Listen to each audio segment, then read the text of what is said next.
الحمد لله والصلاة والسلام على رسول الله أما بعد. قال الله تبارك وتعالى في القرآن المجيد: ولوطا إذ قال لقومه يتأتون الفاحشة ما سبقكم بها من أحد من العالمين. وفي مقام آخر: ولا تقربوا الزنا إنه كان فاحشة وساء سبيلا. وفي مقام آخر: والذين هم لفروجهم حافظون إلا على أزواجهم أو ما ملكت أيمانهم فإنهم غير ملومين. عن جابر رضي الله تعالى عنه قال: قال رسول الله صلى الله عليه وسلم: إن أخوف ما أخاف على أمتي عمل قوم لوط.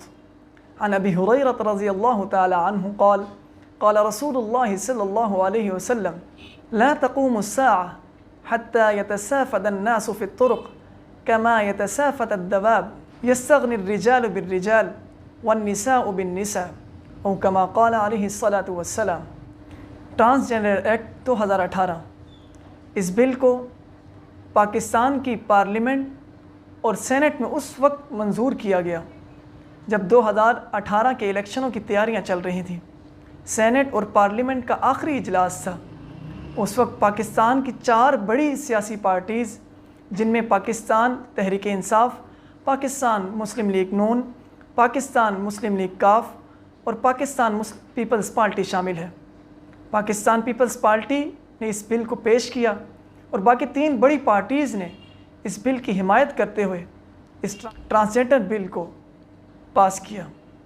پاکستان کی 75 سالہ تاریخ میں پاکستان کے آئین اور قانون کے ساتھ ایسا کھلواڑ کبھی نہیں کیا گیا جیسا ظلم اس ایکٹ کو لا کر کیا گیا. جس ملک کے نام کے ساتھ اسلام کا لفظ جڑا ہوا ہو، اسی اسلامی جمہوریہ پاکستان میں ہم جنس پرستی کو فروغ دینے کے لیے یہ قانون لایا گیا. کہا یہ جاتا ہے کہ اس بل کو اس لیے لایا گیا کہ تاکہ خواجہ سرا انٹرسیکس پرسنز کو حقوق دیے جائیں، ان کو تحفظ فراہم کیا جائے. یہ بات تو بالکل درست ہے. یہ ایک معاشرے کا بڑا پسا ہوا طبقہ ہے، اس کو ضرور حقوق دینے چاہیے. لیکن اس بل کی آڑ میں ہم جنس پرستی کو فروغ دیا گیا. اگر صرف خواجہ سراہوں کے حقوق کی ہی بات تھی تو پھر اس بل کا نام ٹرانسجنڈر ایکٹ نہیں ہونا چاہیے تھا. اس لیے کہ ٹرانسجنڈر ایکٹ تو ایک امبریلا ٹرمینالوجی ہے، یہ ایک وسیع معنی رکھنے والا لفظ ہے. اس کی جگہ اگر صرف خواجہ سراہوں کے حقوق کی بات تھی تو انٹرسیکس پرسن کا نام استعمال کیا جانا چاہیے تھا، جو کہ نہیں کیا گیا. تو سب سے پہلی اور بڑی خرابی تو یہ ہے کہ اس کے نام کے اندر ہی خرابی ہے. اس کا نام ٹرانسجنڈر بل کی جگہ انٹرسیکس پرسن ہونا چاہیے تھا. دوسری خرابی اس کی ڈیفینیشنز کے اندر آتی ہے. اس کی 3 ڈیفینیشنز کی گئی، جس میں سے ایک سے ہم اتفاق کرتے ہیں جو اسلام کے آئین، اسلام کے اصولوں کے مطابق ہے، پاکستان کے آئین اور قانون کے مطابق ہے. لیکن باقی جو دوسری اور تیسری ڈیفینیشن جو اس کی گئی وہ آئین پاکستان کے بھی خلاف ہے اور اسلام کے اصولوں کے بھی سراسر خلاف ہے. پہلی ڈیفینیشن یہ کی گئی کہ اس بل کے ذریعے خواجہ سراؤں کے حقوق کا تحفظ کیا جائے گا، ان کو حقوق فراہم کیے جائیں گے. اگر اتنی ہی بات ہوتی تو ہم علماء بھی آپ کے شانہ بشانہ کھڑے ہوتے، اس لیے کہ اسلام بھی خواجہ سراؤں کو حقوق فراہم کرتا ہے. اسلام کے اندر خنثی اور خنثی مشکل جیسی ٹرمینالوجیز ان کے حقوق فراہم کرنے کے لیے یوز کی جاتی ہیں.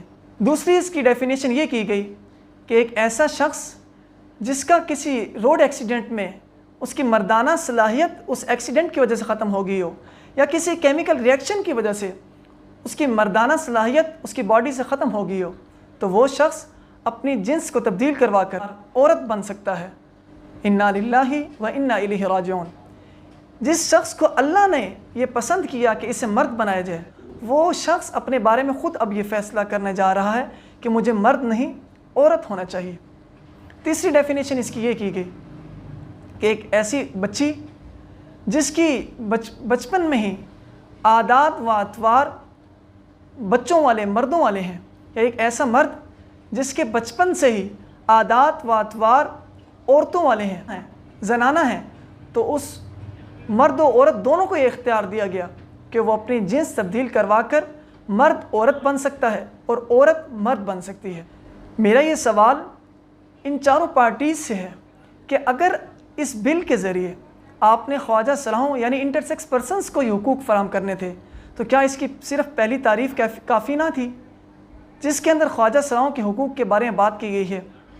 اس کی دوسری اور تیسری ڈیفینیشن کو اس میں شامل کر کے، جو کہ اسلام کے اصولوں کے بھی خلاف ہے، اور آئین پاکستان جس کے اندر یہ لکھا ہوا ہے کہ آئین پاکستان کی کسی شق کے اندر اسلام کے خلاف کوئی شق داخل نہیں کی جائے گی، اس بل کو لا کر آئین پاکستان کے ساتھ بھی مذاق کیا گیا ہے۔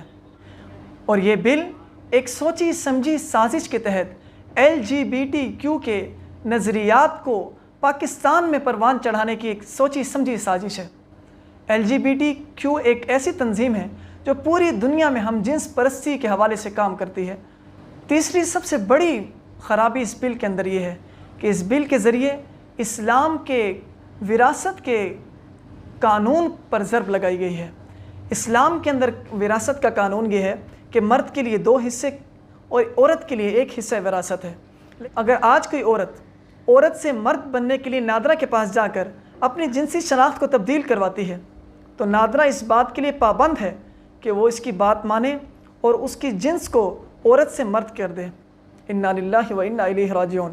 اس کی خرابی یہ ہوگی کہ وہ عورت جو پہلے خلقتاً عورت ہے، وہ اب اپنی جنس تبدیل کروانے کے بعد مرد جتنے وراثت کے حصہ مانگے گی، مرد جتنا وراثت کا حصہ مانگے گی، وہ ایک جو خلقتاً عورت ہے جسے اللہ نے عورت بنایا ہے، وہ اب کسی مرد بننے کے بعد کسی عورت سے شادی کر سکتی ہے، خود بھی عورت ہے، دوسری عورت سے شادی کر رہی ہے، تو اس سے ہم جنس پرستی کو فروغ دیا جا رہا ہے۔ اور ایک ایسا مرد جس کو اللہ نے مرد پیدا کیا ہے، وہ نادرہ کے پاس جا کر اپنی جنس تبدیل کروا سکتا ہے، اور پھر عورت بننے کے بعد نادرہ کے ریکارڈ میں عورت بننے کے بعد وہ کسی مرد سے شادی کر سکتا ہے، خود بھی مرد ہے، خلقتاً بھی مرد ہے، اور کسی مرد دوسرے سے شادی کر سکتا ہے۔ اور ایک مرد جب اپنے آپ کو عورت ڈکلیئر کروا چکا تو وہ عورت کے اجتماعات میں جا سکتا ہے۔ نادرہ کے اعداد و شمار کے مطابق اب تک 16,000 سے زیادہ مرد اپنی جنس تبدیل کروا کر عورت اپنے آپ کو لکھوا چکے ہیں، اور 13,000 سے زیادہ عورتیں اپنے جنس تبدیل کروا کر اپنے آپ کو مرد ڈکلیئر کروا چکی ہیں۔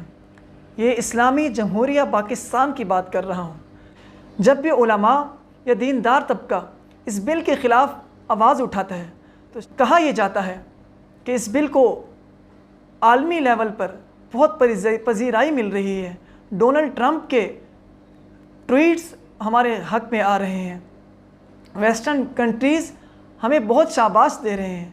حقیقت یہ ہے کہ اس بل اور اس جیسے دوسرے بلوں کے ذریعے ہمارے خاندانی نظام پر، ہمارے اسلامی نظام پر ضرب لگائی جا رہی ہے۔ وہ ویسٹرن کنٹریز جن کا اپنا کوئی خاندانی نظام نہیں، جن کی اپنی کوئی پہچان نہیں، وہ یہ جانتے ہیں کہ اسلام ایک اسلامی ملک ہے جہاں خاندانی نظام ہے، جہاں وراثت کے حقوق ہیں، وہ ہمارے اس خاندانی نظام کو، ہماری تہذیب و ثقافت کو ختم کرنا چاہتے ہیں، اور اس کے لیے ہمارے ملک میں ایک ایسے قوانین کو لانا چاہ رہے ہیں جن سے ہمارے خاندانی نظام، ہماری اسلامی تہذیب و ثقافت اور ہماری اسلامی پہچان ختم ہو سکتی ہے۔ میری حکومت سے یہ گزارش ہے کہ اس بل کو سب سے پہلے ختم کیا جائے۔ اگر خواجہ صلاحوں کو حقوق دینے ہیں تو اس کے نام کو تبدیل کر کے اثر نو ٹرانسجنڈر ایکٹ کو ختم کر کے انٹرسیکس پرسن کا نام کو استعمال کیا جائے، اور اس کی ڈیفینیشنز میں سے ڈیفینیشن نمبر 2 اور 3 کو فوراً ختم کیا جائے۔ میری اپنے محب وطن غیور پاکستانیوں سے بھی گزارش ہے کہ یہ بل اسلام کے بھی خلاف ہے، ہمارے پاکستانی آئین اور قانون کے بھی خلاف ہے۔ ہمیں جاگنا چاہیے، ہمیں اپنے سوشل میڈیا کے تمام پلیٹ فارمز پر اس آواز کو اٹھانا چاہیے کہ اس بل کو سب سے پہلے اثر نو ختم کیا جائے، اس بل کو ختم کیا جائے۔ اگر خواجہ صلاحوں کو حقوق ہی دینے ہیں تو ہم بھی آپ کے ساتھ ہیں۔ اس بل کو ختم کر کے اس کے نام کو تبدیل کر کے انٹرسیکس پرسن کا نام استعمال کیا جائے، اس کی ڈیفینیشنز کے اندر صرف خواجہ صلاحوں کے حقوق کی بات کی جائے۔ وآخر دعوانا الحمدللہ رب العالمین۔